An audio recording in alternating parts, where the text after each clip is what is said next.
నమస్తే, welcome to our channel. నేను ఆదిత్య. విజయవాడ వరదల విషయంలో ఏపీ సీఎం చంద్రబాబు నాయుడు చేసినటువంటి సాహసాలకు గాను, ఆయన చేసినటువంటి పనులకు గాను, ఆయన చేసినటువంటి ప్రయత్నాలకు గాను ఏపీ డిప్యూటీ సీఎం ఆయన్ని ప్రశంసిస్తూ ట్వీట్ల మీద ట్వీట్లు చేస్తున్నారు. ఒక విధంగా చెప్పాలి అంటే మీరు మా ఇన్స్పిరేషన్ అన్నట్టుగా మాట్లాడుతున్నారు. మరి పవన్ కళ్యాణ్ని అంతగా ఇన్స్పైరింగ్ చేసినటువంటి అంశాలు ఏంటో తెలుసుకునే ప్రయత్నం చేద్దాం. సో ప్రస్తుతానికి మనతో పాటు స్టూడియోలో ఉన్నారు ప్రముఖ political analyst and senior journalist CS Rao గారు. సో సార్ని అడిగి మరి విషయాలు తెలుసుకుందాం. సార్ నమస్కారం. సార్ నమస్తే సార్. ఏపీ సీఎం వయసు దాదాపుగా 74 సంవత్సరాలు. సో ఆయన వరదల విషయంలో ఎలాంటి ప్రయత్నాలు చేస్తున్నారు, ప్రజల్ని ఏ విధంగా సేవ్ చేస్తున్నారు మనం చూస్తున్నాం. దాన్ని ఉద్దేశించి AP deputy CM Pawan Kalyan చేసినటువంటి ట్వీట్లు ఏదైతే ఉన్నాయో ప్రశంసిస్తూ చేయడం జరిగింది. మరి మీరే మా ఇన్స్పిరేషన్ అన్నట్టుగా. సో మరి ఆయన అంతగా ఇన్స్పైరింగ్ చేసినటువంటి అంశం ఏంటి? సో పవన్ కళ్యాణ్ విషయాన్ని మనం తీసుకుంటే మిగతా వాళ్ళలాగా లోపల ఒకటి బయట ఒకటి ఎక్స్ప్రెస్ చేసేటువంటి పొలిటీషియన్ కాదు ఆయన. ఈవెన్ హీరో కూడా కాదు. ఉన్నట్టు మాట్లాడతారు. తన మనసుకి ఏది నచ్చితే అది చెప్తుంటారు. తర్వాత ఏదైనా సంఘటన జరిగినప్పుడు కూడా ఆయన ఇమీడియట్గా రెస్పాండ్ అవుతుంటారు. సో కాబట్టి ఆయన ఇవాళ బహుశా నేను అనుకోవటం, చంద్రబాబు నాయుడు గత వారం రోజుల నుంచి, లాస్ట్ శనివారం నుంచి ఆయన చేస్తున్నటువంటి ప్రయత్నం ఏదైతే ఉందో, బాధితుల్ని ఆదుకునేటువంటి ప్రయత్నం, అది ఇన్స్పైర్ చేసినట్టుంది పవన్ కళ్యాణ్ని. అందుకే పవన్ కళ్యాణ్ ఏదైనా ఒక ఇన్స్పైర్ అయినప్పుడు, లేదంటే ఒక సంఘటన చూసినప్పుడు, ఒక ఇన్సిడెంట్ చూసినప్పుడు ఇమీడియట్గా తన భావాన్ని ముక్కుసూటిగా ఆయన వ్యక్తపరుస్తుంటారు. సో బహుశా నేను అనుకోవటం, చంద్రబాబు నాయుడు గత శనివారం నుంచి చేస్తున్న ప్రయత్నాన్ని చూసిన తర్వాత ఆయన్ని ప్రశంసించకుండా ఉండలేనటువంటి పరిస్థితుల్లో ట్వీట్ చేసినట్టు అనిపిస్తుంది నాకు. ఆయన ఆల్మోస్ట్ 1-2 చేశారు ట్వీట్లు 2 పైన చేసినట్టున్నాడు. ట్వీట్లు చేస్తూనే ఉన్నాడు చంద్రబాబు నాయుడు. సో అద్భుతంగా చేశారు. చంద్రబాబు నాయుడు లాగా ఏ సీఎం కూడా చేసేటువంటి అవకాశం లేదు. చంద్రబాబు నాయుడు మాకు స్ఫూర్తి. ఆయన దగ్గర నుంచి మేము నేర్చుకుంటున్నాము, శిక్షణ పొందుతున్నాము. పరిపాలన ఎలా ఉండాలి, ఒక ముఖ్యమంత్రిగా ఎలా వ్యవహరించాలి, విపత్తులు వచ్చినప్పుడు వీటన్నిటిని మేము క్లోజ్ అబ్జర్వ్ చేస్తున్నాము, ఆయన దగ్గర నుంచి మేము నేర్చుకుంటున్నాము అనేటువంటి ట్వీట్ ఆయన చేయడం జరిగింది. అంటే చంద్రబాబు నాయుడు అంత ఇన్స్పైర్ చేసినటువంటి అంశం ఏంటి అంటే ఆయన అది కూడా మెన్షన్ చేశారు ఆ ట్వీట్లో. ఏంటంటే ఏ రాష్ట్రంలో కూడా వరద బాధితుల కోసం పెద్ద ఎత్తున డ్రోన్స్ ఉపయోగించినటువంటి సందర్భం లేదు. కానీ చంద్రబాబు నాయుడు డ్రోన్స్ను ఉపయోగించి వరద బాధితులను ఆదుకోవడానికి, వాళ్ళ అవసరాలు తీర్చడానికి సాంకేతికతను ఉపయోగించుకున్నాడు. ఎప్పుడు కూడా చంద్రబాబు నాయుడు మొత్తం టెన్యూర్లో తీసుకుంటే ఆయన సీఎం 45 సంవత్సరాలు వయసు ఉన్నప్పుడు అయ్యాడు ఆయన మొట్టమొదటి 95లో. ఆ రోజు నుంచి తీసుకుంటే ఈ రోజు వరకు కూడా ప్రపంచంలో ఉండేటువంటి అత్యాధునికమైనటువంటి టెక్నాలజీ, హై ఎండ్ టెక్నాలజీ ఎక్కడుందో దాన్ని అందిపుచ్చుకుంటాడు ఈయన. దాన్ని అందిపుచ్చుకొని ఇమీడియట్గా దాన్ని ఇంప్లిమెంట్ చేయాలి అనేటువంటి ఒక ఆలోచన చేసి దాన్ని ఇంప్లిమెంట్ కూడా చేస్తారు చంద్రబాబు నాయుడు. సో ఇప్పుడు డ్రోన్స్ అయితే ఉన్నాయి. చాలా కాలం నుంచి మనం డ్రోన్స్ మాట వింటున్నాం కదా. ఇప్పుడు కాదు కదా, దాదాపు 5-6 సంవత్సరాల నుంచి కొంచెం ఎక్కువ వింటున్నాం. కానీ డ్రోన్స్ని ఈ విపత్తులు జరిగినప్పుడు ఉపయోగించుకోవచ్చు అని చెప్పి ఆలోచించిన ముఖ్యమంత్రి ఎవరు ఉన్నారా? దాదాపుగా ఎవరు లేరు. ఒకవేళ ఉన్నా కానీ ఏదన్నా 1-2 సందర్భాల్లో ఏదన్నా తక్కువ 1 ఉపయోగించుకుంటారు. కానీ పెద్ద ఎత్తున డ్రోన్స్ను ఉపయోగించి సహాయ కార్యక్రమాలను చేయొచ్చు అని నిరూపించింది చంద్రబాబు నాయుడు. ఆ విషయమే ఆయన్ని ఇన్స్పైర్ చేసిందని చెప్పి తన ట్వీట్లో ఎక్స్ ఖాతాలో నమోదు చేశారు ఎవరు, పవన్ కళ్యాణ్. జనరల్గా ఏంటంటే జనరేషన్ గ్యాప్ అంటారు కదా, ఎవ్రీ 10 yearsకి ఒక జనరేషన్ గ్యాప్ వస్తుంది. మీరు ఈ జనరేషన్ కాదులేండి, మీకు అర్థం కాదు అంటుంటారు సహజంగా. సో జనరేషన్ గ్యాప్ వచ్చినప్పుడు వేవ్ లెంత్ కూడా కలవదు. కానీ చంద్రబాబు నాయుడు ఇవాళకి కూడా యంగ్స్టర్స్కి సంబంధించినటువంటి వేవ్ లెంత్ ఎంత ఉంటుందో టెక్నాలజీ విషయంలో అంతకంటే షార్ప్గా ఉంటుంది ఆయనకి. ఆర్టిఫిషియల్ ఇంటెలిజెన్స్ గురించి ఆయన అందరికన్నా ముందు చెప్పారు. ఇప్పుడు కాదు, ఇప్పుడు అంటున్నాం అందరం. ఆర్టిఫిషియల్ ఇంటెలిజెన్స్ గురించి ఆయన 2014లో సీఎం అయినప్పుడే చెప్పారు. ఐఓటీ అని చెప్తుంటారు, తర్వాత డేటా అనాలిసిస్ గురించి చెప్తూ ఉంటారు. ఇవన్నీ ఆయన సైబర్ సెక్యూరిటీ గురించి కూడా చెప్పేవాళ్ళు. రాబోయేటువంటి రోజుల్లో cyber security, IoTs, data analytics ఇవన్నీ లీడ్ చేయబోతున్నాయి ఐటీలో, మీరు దానికి మీరు ఎన్హాన్స్ కండి అని చెప్పి గైడెన్స్ ఇచ్చేవాళ్ళు, ఇది ఇప్పుడు ఉండేటువంటి జనరేషన్కి. సో కాబట్టి చంద్రబాబు నాయుడు ఇన్స్పైర్ చేశారు పవన్ కళ్యాణ్ అని అంటే ఆ డ్రోన్స్ సహాయంతో ఎక్కడ బాధితులు ఉంటే అక్కడికి వస్తువులను పంపించారు. సహజంగా ఏం జరుగుతుంది, జనరల్గా మనం ఇటీవల కాలంలో కేరళలో జరిగినటువంటి విపత్తు ఉంది, వాయనాడులో అది చూసాం, తర్వాత తెలంగాణలో కూడా చూసాం మనం.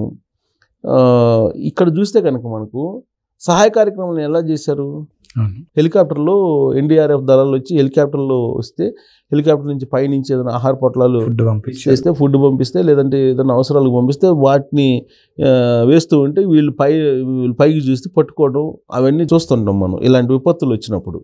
ఇప్పుడు వాయనాడులో కూడా అదే జరిగింది కదా, తెలంగాణలో కూడా ఏదో 1 నిన్న మొన్న ఉపయోగించినట్టున్నారు, ఇక్కడ కూడా ఖమ్మంలో నిన్న కూడా అని పక్కనే కదా, 2 బుడమేరు మున్నేరు 2 పక్కనే కదా, బాధితులు సరిహద్దుల్లో ఉన్న బాధితులేగా. సో 1 ఉపయోగించినట్టున్నారు ఇక్కడ. కానీ చంద్రబాబు నాయుడు పెద్ద ఎత్తున డ్రోన్స్ను ఉపయోగించారు. డ్రోన్స్ను ఉపయోగించడంతో పాటు ఆయన ఎంత షార్ప్గా ఉంటారంటే గ్రౌండ్ లెవెల్లో ఉండేటువంటి బాధలు, వాళ్ళు బాధితుల యొక్క బాధలను విన్న తర్వాత ఆయన ట్రాక్టర్లని కొన్ని ట్రాక్టర్లని దించేశాడు, ట్రాక్టర్లను తీసుకొచ్చి తీసుకెళ్ళేటువంటి బాధితుల్ని సురక్షిత ప్రాంతాలకు తీసుకెళ్లేటువంటి ప్రయత్నం చేశారు. తర్వాత డైరీస్ తోటి మాట్లాడి పాలు ఇబ్బంది లేకుండా చేశారు. తర్వాత మంచినీళ్ళు, వాటరు, ఇప్పుడు ఆ వరదల్లో వాటరు వాళ్ళకి ఉండవు కదా, ఇప్పుడు ఆ వరదల్లో వాటర్ తాగితే డిసీజ్ వస్తాయి. అందుకని ఈ మొత్తం పాల వ్యాన్లు ఉన్నాయి కదా ఈ డైరీస్కి సంబంధించి, ఆ పాల వ్యాన్లన్నింటినీ మంచినీళ్ళ ట్యాంకర్స్గా మార్చి ఆ ట్యాంకర్స్ని మొత్తాన్ని ఆయన బాధితులు ఇళ్ళ దగ్గరికి పంపించారు. తర్వాత రాత్రి మీరు కనుక చూస్తే రాత్రి ఆయన చేసినట్టు జనరల్గా పవర్ ఉండదు, ఇది గ్రామాల్లో పవరు మొత్తం పోయింది కదా, పవర్ ఇప్పుడు మళ్ళీ చేస్తున్నారు, రిపేర్ చేస్తున్నారు, మళ్ళీ పునరుద్ధరణ కార్యక్రమాలు చేస్తున్నారు. ఓ పెద్ద వెహికల్స్లో నీకు విలేజెస్కి వెళ్ళి పెద్ద వెహికల్స్ ద్వారా నీకు పవర్ వీధి లైట్లలాగా ఇచ్చేటువంటి ప్రయత్నం చేశారు. జనరేటర్స్ వెహికల్స్ ఉంటాయి కదా, జనరేటర్ పెద్ద పెద్ద జనరేటర్స్ అండి, ఒక పెద్ద ఫోకస్ వచ్చేటువంటి వెహికల్స్ ఉంటాయి, ఆ వెహికల్స్ని పంపించేసి నీకు ఆ గ్రామాల్లో వెలుతురు ఉండేలాగా ప్రయత్నం చేశారు. రాత్రి ఆ వెహికల్స్ నేను సోషల్ మీడియాలో కూడా చూశాను. సో అలా ఇన్నోవేటివ్గా ప్రతిదీ ఆయన ఆలోచిస్తుంటారు, ప్రతిదీ ఇన్నోవేటివ్. ఇప్పుడు డ్రోన్స్ నైట్ టైం కూడా డ్రోన్స్ పంపించారు, డ్రోన్స్ని నైట్ టైం కూడా పంపించి, ఇప్పుడు డ్రోన్ అంటే ఇప్పుడు మనం జనరల్గా హెలికాప్టర్ అంటే అక్కడ పైనుంచి వేస్తారు, మనుషులు ఎక్కడ ఉంటారో తెలియదు, ఎవరికంతో తెలియదు. కానీ డ్రోన్ ఏంటి, సపోజ్ ఏదో ఒక ఇంట్లో కనుక వాళ్ళు ఉన్నారనుకోండి, ఆ ఇంట్లో కూడా దాన్ని డ్రోన్ పంపించవచ్చు, తీసుకెళ్ళి నేరుగా చేతిలో పెడతారు, నేరుగా చేతిలో పెట్టేటట్టు ఆపరేట్ చేస్తారు డ్రోన్ని. సో ఆ డ్రోన్ టెక్నాలజీని, ఆ డ్రోన్స్ని బాగా ఉపయోగించారు చంద్రబాబు నాయుడు. కరెక్ట్గా అక్కడే ఇన్స్పైర్ అయ్యింది ఎవరికి, పవన్ కళ్యాణ్కి. సో అక్కడ నీకు ట్వీట్లు చేసి అసలు చంద్రబాబు నాయుడు లాంటి లీడరు ఆంధ్రప్రదేశ్కి ఉండడం అనేది అద్భుతం, అలాంటి లీడరు కరెక్ట్గా ఆంధ్రప్రదేశ్ని ముందుకు తీసుకెళ్తారు, అభివృద్ధి చేయగలరు, తనకి విశ్వాసం ఉంది, ఖచ్చితంగా అలాంటి లీడర్ దగ్గర మేము ఉండడం అనేది తన అదృష్టం అని చెప్పి ఆయన భావిస్తూ ఆ మేరకు ట్వీట్ చేశారు. ఆయన దగ్గర మేము దగ్గరుండి నేర్చుకుంటున్నాము, పరిపాలన ఎలా చేయాలి, ప్రజాసేవకులుగా ఎలా ఉండాలి, ప్రజలకు సేవ ఎలా చేయాలి అనేది ఆయన దగ్గర నుంచి మేము దగ్గర నుంచి నేర్చుకుంటున్నాము. ఈ విపత్తులో ఆయన ఏ విధంగా వ్యవహరించాడు అంకిత భావంతో, సేవా భావంతో అని దగ్గర నుంచి చూసాం మేము. సో ఆయన మాకు స్ఫూర్తి, ఆయనే మాకు గురువు అన్నట్టుగా, రాజకీయ గురువు అన్నట్టుగా ఆయన ట్వీట్ చేశారు.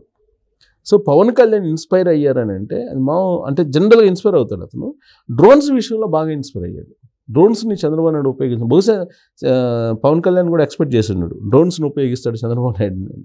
ఇప్పుడు ఆయనేమో ఇప్పుడు అసలు ఆయన గురించి చెప్తుంటే ఆశ్చర్యపోతారు మీరు, నాకు కూడా తెలుసు ఆయన గురించి కొంత, పూర్తిగా తెలియదు కానీ పూర్తిగా తెలియదని ఆయన పెద్ద నిఘంటు. వాస్తవంగా చెప్పాలంటే చంద్రబాబు నాయుడు ఒక పెద్ద నిఘంటు, ఎన్సైక్లోపీడియా. దాన్ని ఎవరు ఏ కోణంలో నుంచి చూస్తే ఆ కోణం నుంచి కనిపిస్తాడు చంద్రబాబు నాయుడు. ఆయన 2 hours నిద్రపోతాడండి మ్యాక్సిమం. అది నాకు తెలిసినంత వరకు శనివారం నుంచి ఇప్పటివరకు ఆ 2 hours కూడా నిద్రపోయినట్ల. 1 hour ఏదన్నా పనుకున్నారేమో. ఫస్ట్ 2 days అసలు పనుకోలేదు ఆయన. ఫస్ట్ 2 days మీకు అబ్జర్వ్ చేస్తే కనుక ప్రొక్లైనర్లో దాని మీద తిరుగుతున్నారు. 23 hours కంటిన్యూగా తిరిగాడు ఆయన దాని మీద. చంద్రబాబు నాయుడు 74 సంవత్సరాల వయసులో 23 hours కంటిన్యూగా దాని మీద తిరిగాడంటే మామూలు విషయం. ఎవరైనా ఏ పొలిటీషియన్ అయినా తిరగగలరా? తిరుగుతారా? అసలు తిరిగే అవకాశం ఉందా ఇప్పుడు ఉండేటువంటి లీడర్లు ఎవరైనా? 23 గంటలు ప్రొక్లైనర్లో, మళ్ళా అది కూడా నడుంలో నీళ్లు ఉండేటువంటి నీళ్ళల్లో అందరినీ రేతిరి పగళ్ళు కంటికి రెప్పలా అక్కడ ఉండేటువంటి ప్రజలను కాపాడుకునేటువంటి ప్రయత్నం ఆయన చేశారు. ఉదాహరణ చెప్పాలంటే మనం కోడి పొదిగితే పిల్లల్ని ఎలా కాపాడుకుంటుంది కోడి, అట్ట కాపాడుకునేటువంటి ప్రయత్నం చేశాడు ఆయన. ఆయనకి ఏమైపోయినా పర్లేదు అన్నట్టుగా. లేకపోతే 74 సంవత్సరాల వయసులో 23 గంటలు ప్రొక్లైనర్లో జర్నీ చేశాడంటే ఆయన వాళ్ళ బాధితుల్ని ఆదుకోవడం కోసం. మిగతా కూడా ఎప్పుడు నిద్రపోలే. నాకు తెలిసినంత వరకు ఈ 5-6 రోజుల నుంచి ఆయన కునుకు తీసినట్టు కనపట్ల. ఎప్పుడు చూసినా ప్రజల్లోనే ఉంటున్నాడుగా. అది ఎప్పుడు నిద్రపోతున్నాడు అనేది ఎవరికి కూడా తెలియట్లా. సో ఆయన గురించి ఎంత చెప్పాలన్నా కానీ నేను ఇందాక చెప్పాను కదా, నిఘంటు ఎన్సైక్లోపీడియా ఆయన. అసలు ఆయన ఎప్పుడు నిద్రపోతాడు, ఎప్పుడు ఆయన దైనందిన కార్యక్రమాలను పూర్తి చేస్తాడు, ఎప్పుడు ప్రజల్లో ఉంటాడంటే నిత్యం ప్రజల్లోనే కనిపిస్తున్నారు కదా ఈ 4 రోజుల నుంచి, 5 రోజుల నుంచి. దాంతోపాటు షార్ప్గా నిర్ణయాలు తీసుకోగలరు. వెరీ షార్ప్గా నిర్ణయాలు తీసుకోవడం అనేది అదొక ఆయనకి బహుశా నేను అనుకుంటే దేవుడు ఇచ్చిన వరం అనుకుంటా. ఇప్పుడు ఆ వయసులో 74 సంవత్సరాల వయసులో చాలామంది సీఎంలు మనం చూస్తాం సెల్ ఫోన్ కూడా వాడటం చేత కాదు చాలామందికి. మన భారతదేశంలో ఉండే వివిధ రాష్ట్రాల్లో ఉండే సీఎంలు చాలామందికి సెల్ ఫోన్లు కూడా వాడుకోవడం చేత కాదు. అలాంటిది చంద్రబాబు నాయుడు డ్రోన్స్ తోటి ఈ విపత్తు వచ్చినప్పుడు బాధితులను ఆదుకోవచ్చు అని చెప్పి భారతదేశానికి ఒక రకంగా చాటి చెప్పారని చెప్పి చెప్పొచ్చు. అందుకే ఇన్స్పైర్ అయ్యాడు పవన్ కళ్యాణ్.